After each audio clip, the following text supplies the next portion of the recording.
আসসালামু আলাইকুম রহমতুল্লাহি ওয়া বারাকাতুহু। কেমন আছেন সবাই?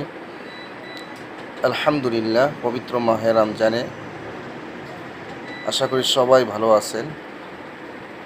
আমিও অনেক ভালো আছি। আমাকে কয়েকজন জিজ্ঞাসা করেছে, হুজুর, যে যদি কেউ বেতের নামাজে দোয়াই কুনুত না পারে তাহলে সে কি করবে, তার কি করণীয়? তা দোয়াই কুনুত যদি কেউ না পারে তাহলে তার করণীয় হচ্ছে, দোয়াই কুনুত হচ্ছে ওয়াজিব।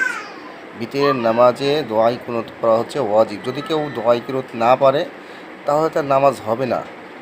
তারপরও ইসলাম হচ্ছে একটি সহজ সরল বিধান।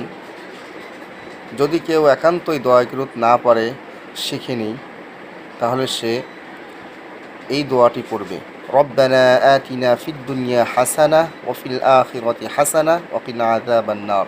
এই দোয়াটি পড়ে রুকুতে যাবে।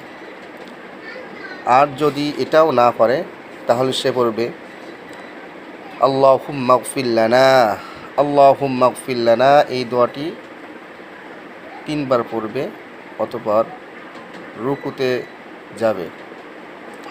আর যত তাড়াতাড়ি সম্ভব সে দোয়াই কুনুতটা মুখস্থ করবে। দেখেন, আমরা সব কিছুই করতে পারি, কিন্তু নামাজ ইসলামের বিষয় আসলে আমাদের সময় থাকে না, আমরা পারি না বলতে কোনো বিষয়টা হবে না, চলবে না। ইসলামে এটা আপনাকে সুযোগ দিয়েছে, যদি আপনি দোয়াই কুনুত না পারেন তাহলে এইগুলো পড়বেন। আর যত তাড়াতাড়ি সম্ভব আপনাকে দোয়াই কুনুতটা মুখস্থ করতে হবে, না হলে আযাবের সম্মুখীন হতে হবে। আল্লাহ তাআলা আমাদেরকে সবাইকে ইসলামের সঠিক বুঝে আমল করার তৌফিক দান করুক। যদি ভিডিওটা ভালো লাগে তাহলে সবাই এটা শেয়ার করবেন আর আমার চ্যানেলের সাথে থাকবেন। আসসালামু আলাইকুম ওয়া রাহমাতুল্লাহ।